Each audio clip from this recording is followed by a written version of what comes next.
Right then, another first for us here. This van is giving us some issues. So Julian, who owns it, has gave us permission to ask the world for help, because I think he's sick of us having it and we're sick of it being here. So we'll get straight into it.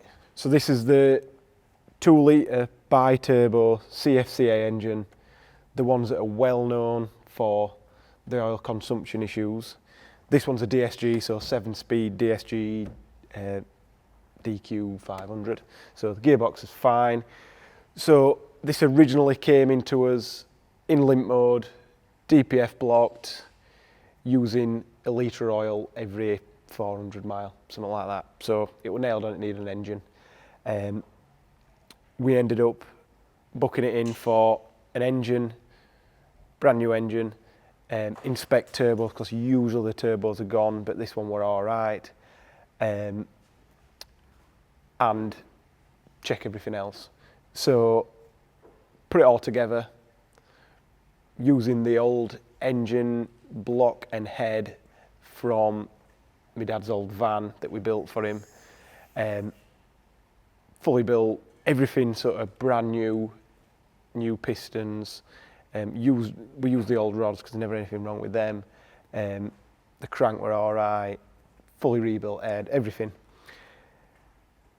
Obviously then bolting all these old bits on and getting rid of the DPF and EGR, because obviously they're troublesome. That then negates the problem of what caused the issue in the first place, which was the old EGR cooler, which had been changed on this after the problem had occurred. So I got the latest type on, but that's irrelevant. It were all blanked off. So we'll go out for a run and we'll see what it's doing now, and then we'll talk about what we've changed in the pursuit of fixing it. But this has possibly been the worst ever diagnostics job we've ever had. I think sometimes they might end up like this, but that's usually when the customer usually says, I don't want to spend any more money before you fix it. But this one, we've been sort of told, just fix it, let me know when it's done.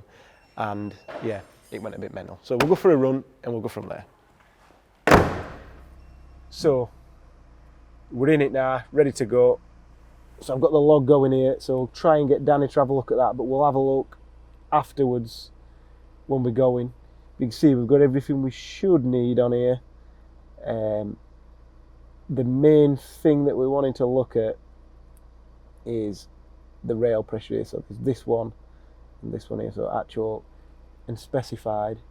But I'll let Danny hold the computer, and then you can, when I tell you to press log, Danny, just press log, and then we'll have a log to work with.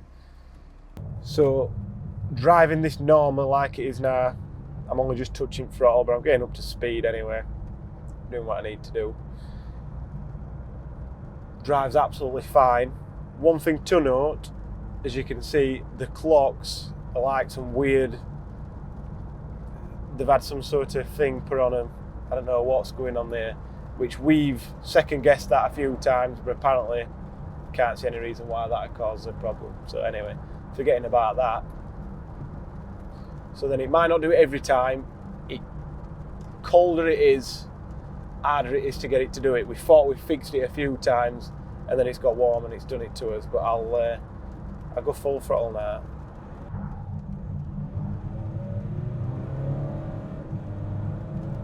It's not going to do it now, we've got every camera in.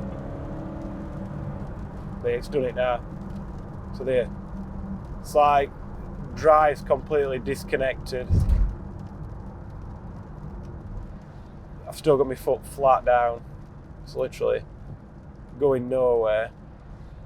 But then if I let off, still not right. But like the drive comes back when you're like, there, we're right now. There. So yeah, I had to do a bit of fancy footwork there for it to decide to do what it's going to do. But I'll try when there's nobody behind me. I'll try to.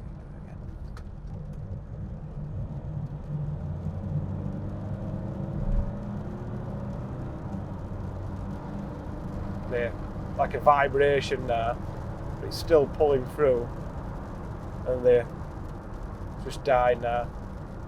His foot's still flat to the floor. But if I let go, it's like it bump starts engine, but it's still not got any power. If I leave it a bit longer, it'll decide what it needs to do. There.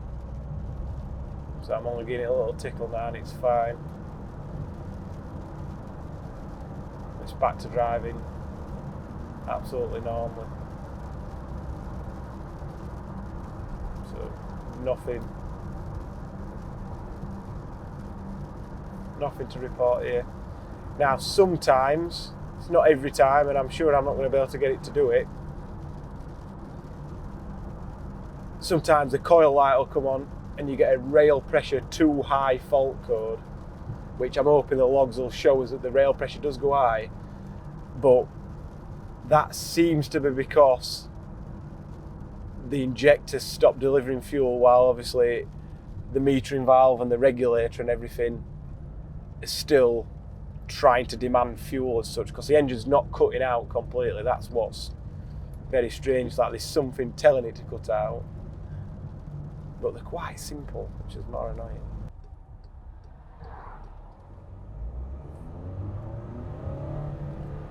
It's died on me now. As soon as you get a decent amount of load, there, stalled. So it's cutting out. Used to say you can't stall an automatic car, but you can when it's this one. So into park, fire straight up. Then we'll just have a look at fault codes while we're here. Let's put indicator on so I don't crash into. No fault codes found. Now this is on a totally standard file, totally standard software. The DPF, the EGR are all back in place exactly as they should be. So we'll head back to the workshop and we'll talk about what else we've done to try and rectify this, because it's not as straightforward as you'd think. So I've got the logs up now. If you look, this is the moment it completely stalled. This green is RPM, the red is specified fuel pressure, and the white is actual fuel pressure. So you can see that we completely cut out there, that went to 0. So just before all that, this was just cruising along.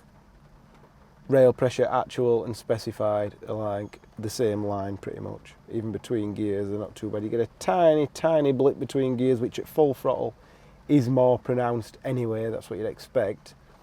But then just as it cuts out, this is where it cut out, it sort of cut out and then we're on downward slope with revs, you get a spike about 100 bar more, which I don't know whether that's excessive or not. I'd have to log another one of these myself to be sure, but I'm told that's not too crazy.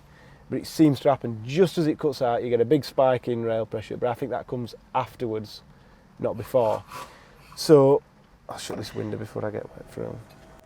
So, that log and a fault scan from previous and a fault scan now showing no faults, there'll be in a folder to click in the description, so you can have a look at that if you want to. But then this is a list of what we've done here, which I'll just cover that top bit up there, there's a bit of customer information on there. So basically we've done, this is what I talked about later on, torque limiter. It's usually above 3000 RPM and at full throttle, but you can get it to do it just less than full throttle and sometimes a little bit less or a little bit more than 3000. But I think it feels like it's cutting out and then bumping it. But so then to try and fix the problem, we've obviously done things in a certain order and some things have been done twice and 3 times just to be sure, using different components. But basically the DPF and EGR got deleted, the valve between the 2 turbos, we changed that. The injectors were all sent away for testing after we'd done a few other little quick things. All 4 of them completely failed, way below delivery. So we put another 4 in, which once you get to that point on these, if you need a turbo rebuild and all this stuff, you might as well get a crate engine from VW. So that's what we do from these from now on, no more rebuilding. But anyway, so then we've got a picoscope and a cylinder pressure monitoring system, so we had both of those attached to the engine after we put the new injectors in. And the injector pulse for some reason still stays open. I don't know if Paul's still got a log from the picoscope, but we could put that on if we need to.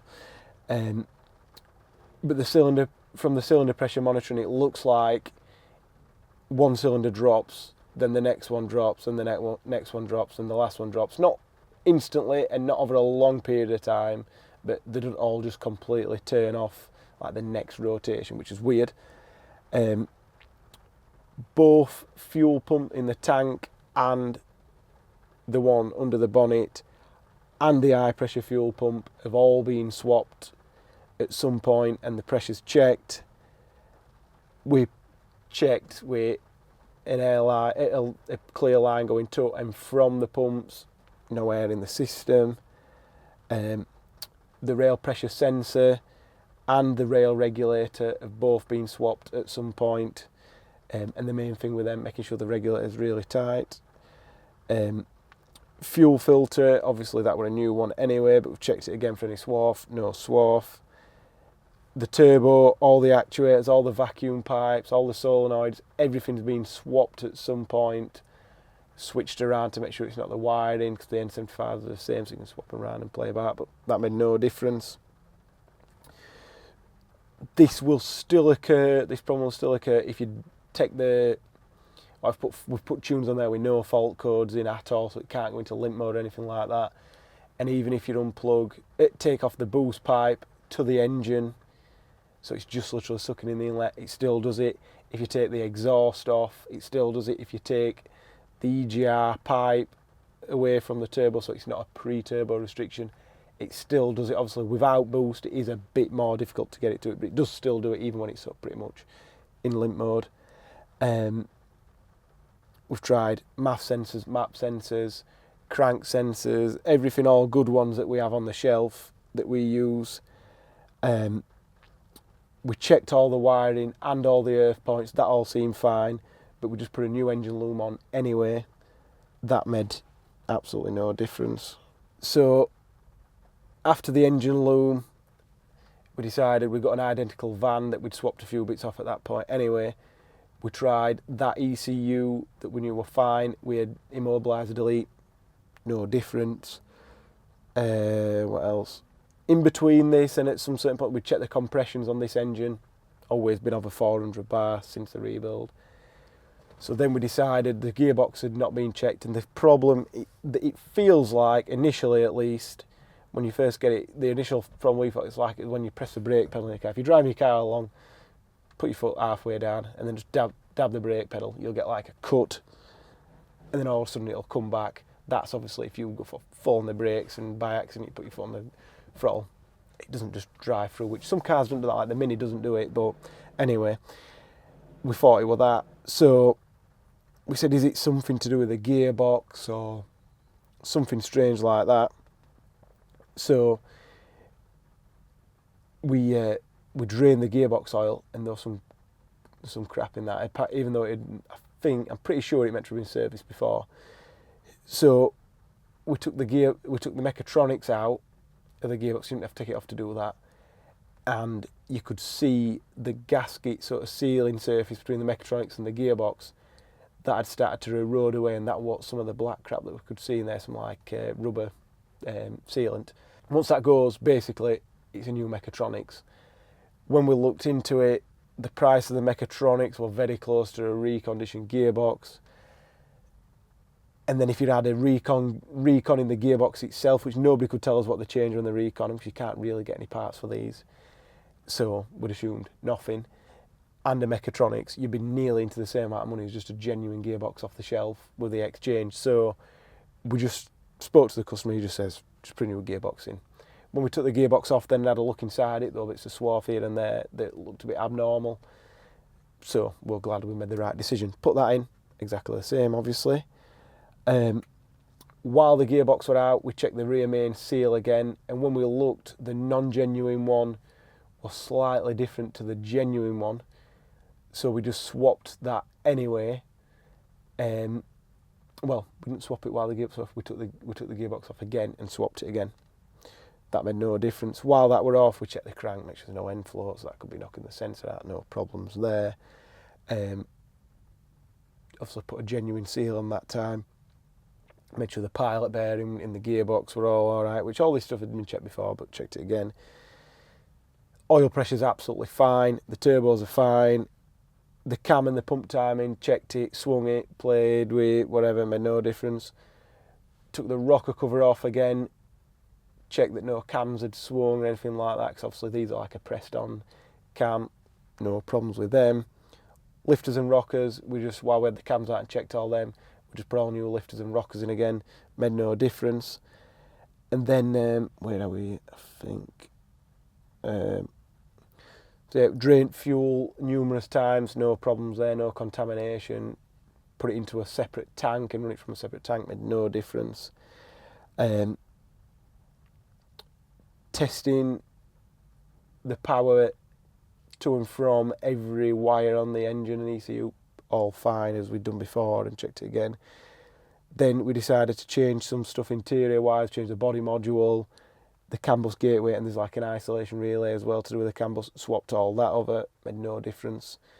So then we started blaming the mechanicals on the engine. A few people had said maybe is it a sticky valve and stuff like that, which we thought, well, not really, but we'll try it anyway. So we took the head off and put a brand new head on, made no difference again. So then that was the point where we just said we've done everything we can possibly do. Can't think of anything else that it could be. So then we took it to Bellman's. They did everything we'd done and charged us like absolutely nothing to do it, because they were just like, we haven't fixed it. Head scratcher, please let us know what it is. No idea what to do. So then we said, well, let's take it to VW, see if they can look. So we got in with a local VW garage. And the main thing we wanted them to do was just check absolutely everything they could easily check, and then flash the softwares all to the latest ones, just to make sure that everything's talking to each other properly. When they plugged into the computer, it were on the latest gearbox software already, and the engine only went up, I think, one software version or something like that, so that made no difference. They were scratching their heads again, can't figure it out. We got a little bit of a bill because there were a couple of things that they found that they like, we think it could be this, and we just said, yeah, just do it anyway. Made absolutely no difference. But one of the things that did crop up saying, well, the gear shifter cables, if they're out of adjustment, they can cause some problems, so can we adjust them to a certain spec and try it again? There wouldn't be a charge. Yep, no problem, do it. Made no difference. So then we went and got the van back, and they'd said, after doing the adjustment to the cables, they'd change this part of the, of the gear linkage, which we've probably got a picture of it somewhere. It's got quite a lot of wires and quite a lot of stuff going on, so it's not just a lever that's operating from the gearbox. There's quite a bit of stuff going in here, so it made sense that that might do it, but it's 500 quid or something stupid from VW. Luckily dropped on somebody who got a brand new one on eBay, put that in, which is why the dash is still hanging out a little bit. Made absolutely no difference. The problem's exactly the same. So at the minute now, in between all this testing, obviously, before it went to VW, that's what I should have said, I've got it in the wrong order here. Before it went back to VW, we had to put a DPF and the EGR and everything back on so it could be totally standard. Obviously, made no difference. So we've pretty much checked everything we can check. I literally can't think of anything else that we could potentially do. We've had a few cars recently that's done some weird stuff when the brake pedal switch is acting up. But when we check this, we don't think it's that. But I can't remember if we put a brand new one on, but we might just put a brand new one on this next. And the clocks, like I said before, I don't know if we saw them really well. But I don't know if this was like an import or something like that, but I just don't know why 30 mile an hour is like where 60 normally is on these. It's a bit of a strange one. So we might take the clocks out and change them if we can. But I think we're clutching at straws again here now. So basically, there'll be a folder with these logs and a list of everything we've done in there. And yeah, if anybody can help us. I'm not going to put a monetary value onto it because we will get the runaround from people hoping to guess and get some money. It's not the lottery. There's a lot of time at stake. We're well over 100 hours into this job now, and we're going to probably charge 20 for what we've done. Obviously, we've had it too long, so there's a lot of goodwill going to Julian for being patient about it, but he just wants it fixing. we're not sure, and we're not blaming Julian, and we're not doubting him. He said he never noticed this before, but I think you could definitely drive around this forever and never know you got it. But we want to fix it. We got to a certain point where we changed a few bits and we just said, we're not charging any more for doing this. We want to fix it because we feel it needs to be fixed. We don't want it to cause him any problems. So if anybody can help, please don't just start throwing wild ideas into the comments and saying it could be X, Y, Z. We could do with some sort of reason behind it.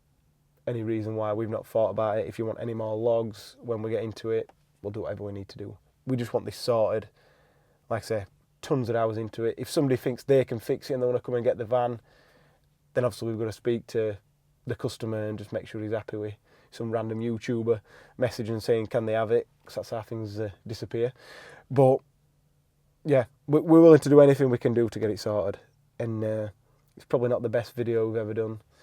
A lot of people will be saying why have you even done it, but we said to Julian we'll do anything we can to get this fixed, because it's embarrassing to have to ask for help, but at the same time a lot of people ask us for help and we're happy to oblige them. So if people can help us, absolutely mint, perfect. So drop us an email, ideally. Obviously, if you want to put some contact details in the YouTube comments or Facebook, whatever, Messenger, whatever, then we can reply there. But email's always best, and then we can then copy the customer in and show him what we're talking about, stuff like that, pretty easily. So, yeah, thank you.